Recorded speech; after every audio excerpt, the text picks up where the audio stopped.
Veronica menjerit dan berlari keluar, tapi pria itu tidak kabur terburu-buru. Ia berjalan menjauh, tenang.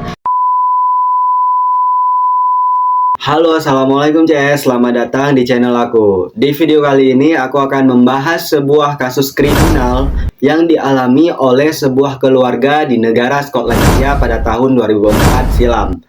Tanpa berlama-lama lagi, langsung saja kita masuk ke kasusnya. Malam itu, tanggal 28 November tahun 2004, sebuah kota kecil di pesisir Skotlandia yang tenang bernama Nairn menjadi saksi sebuah pembunuhan yang hingga hampir 2 dekade kemudian masih tak terpecahkan. Di sebuah rumah bergaya Victorian di Christian Road, seorang ayah, suami, dan banker muda bernama Alistair Wilson ditembak mati di depan pintu rumahnya sendiri oleh seseorang yang tidak dikenal, yang datang hanya untuk memastikan satu hal, bahwa Alistair tidak akan pernah melihat esok hari. Tak ada teriakan, tidak ada argumen, tidak ada tanda-tanda perampokan, hanya 3 suara tembakan dan hilangnya seorang pria dalam hitungan detik. Dan yang lebih misterius lagi, sebelum ia tewas, si pembunuh memberikan sebuah amplop biru dengan satu kata di depannya, Paul. Siapa Paul? Mengapa amplop itu diberikan? Siapa pria misterius itu? Dan apa hubungan semua ini dengan sebuah hotel kecil di seberang rumahnya? Ini adalah salah satu kasus paling janggal, rumit, dan penuh tanda tanya dalam sejarah kriminal Skotlandia. Alistair Wilson bukan orang yang punya musuh.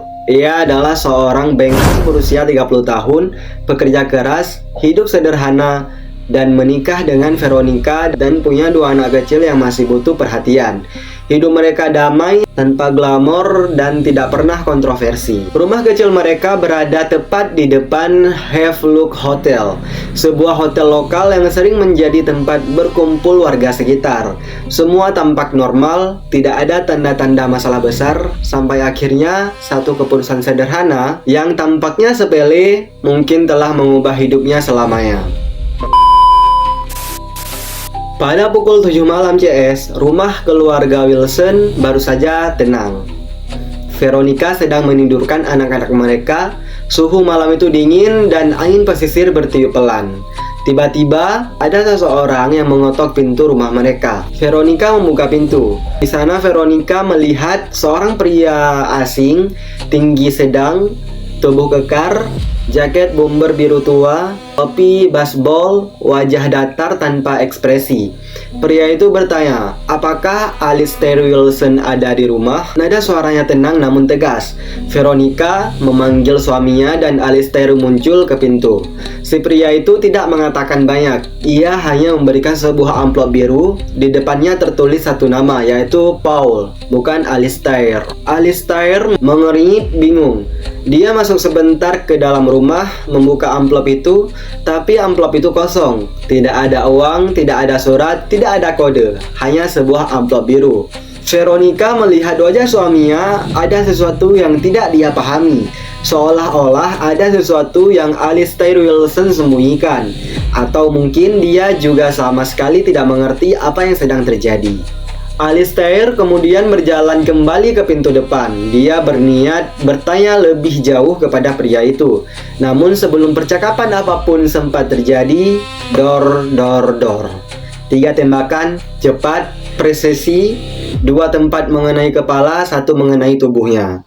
Alistair jatuh di teras rumahnya, bersimbah darah. Veronica menjerit dan berlari keluar, tapi pria itu tidak kabur terburu-buru. Ia berjalan menjauh, tenang, seperti seseorang yang baru saja menyelesaikan tugasnya.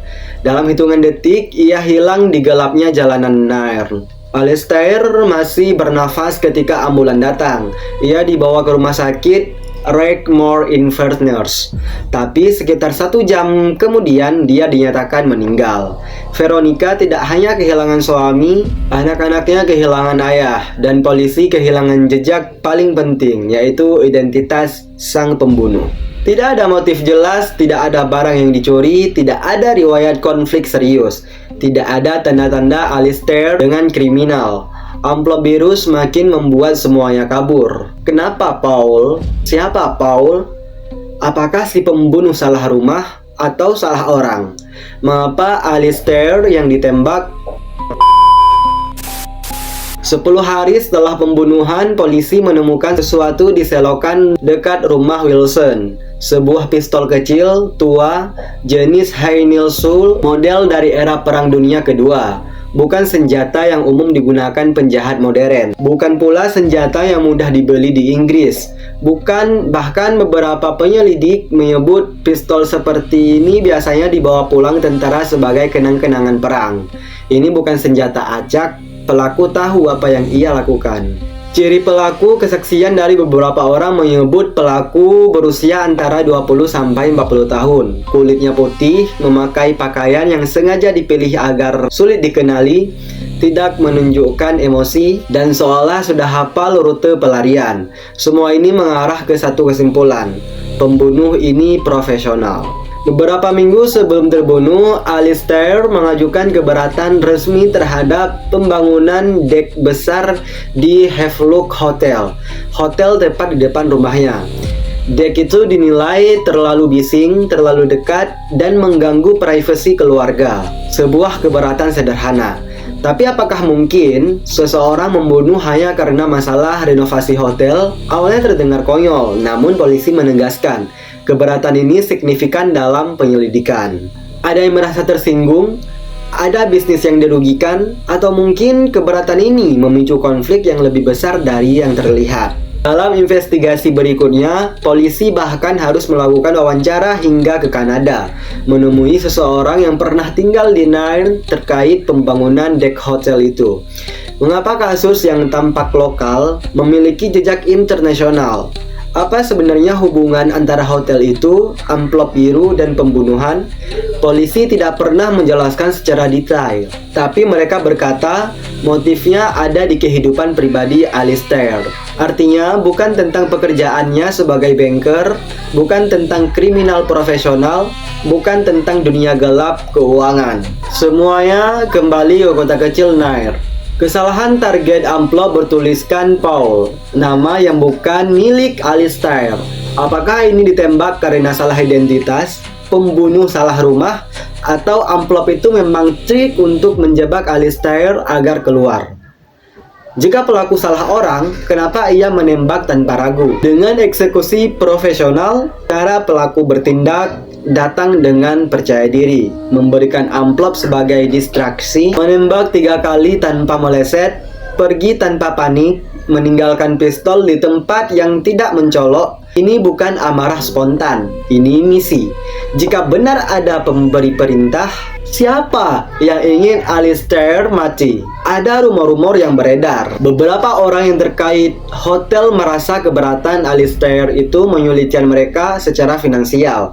Ada pula yang dikabarkan memiliki hubungan buruk dengannya, tapi tidak ada bukti kuat. Tidak ada yang mengaku, semua masih samar. Polisi sempat mengindikasikan bahwa ini mungkin terkait kehidupan pribadi Alistair. Namun tidak ada bukti yang kuat, tidak ada masalah hutang, tidak ada isu pertemanan berbahaya. Jika ada rahasia, itu terkunci rapat, bahkan setelah ia meninggal. Keluarga Alistair, terutama ayah dan saudara-saudaranya, kehilangan kepercayaan pada polisi. Mereka menyebut penyelidikan awal tidak kompeten dan penuh kelalaian. Hingga akhirnya setelah 2 dekade, tahun 2024, pemerintah Skotlandia memerintahkan investigasi ulang total. Tim baru, teknologi baru, pendekatan baru, kasus ini dibuka kembali seperti baru terjadi kemarin. Namun sampai detik ini belum ada tersangka resmi. Kasus pembunuhan Alistair Wilson adalah misteri yang sempurna. Seorang pria tanpa musuh ditembak di rumah sendiri oleh pria misterius menggunakan senjata langka sambil memberikan amplop kosong untuk seseorang bernama Paul. Meski sudah hampir 20 tahun lebih berlalu, jawaban masih mengambang, motif masih gelap, pelaku masih bebas, dan amplop biru itu masih menjadi simbol dari salah satu misteri kriminal paling membingungkan di Skotlandia. Apakah ini pembunuhan karena ego, kesalahan target, konflik bisnis kecil, atau rahasia yang tidak pernah diungkap? Hanya pelaku dan mungkin Alistair Wilson sendiri yang tahu kebenarannya. Oke CS, jadi itu tadi kisah kasus kriminal yang dialami oleh Alistair Wilson. Semoga dari kasus kriminal ini kita dapat mengambil pelajaran. Menurut para CS, pelajaran apa saja yang bisa diambil dari kasus Alistair Wilson ini? Tulis komentar kalian di bawah. Dan jangan lupa kalian like video ini, komen di bawah, subscribe channel YouTube aku, serta nyalain loncengnya supaya kalian tidak ketinggalan video menarik lainnya dari aku. Sampai jumpa di next video. Wassalamualaikum.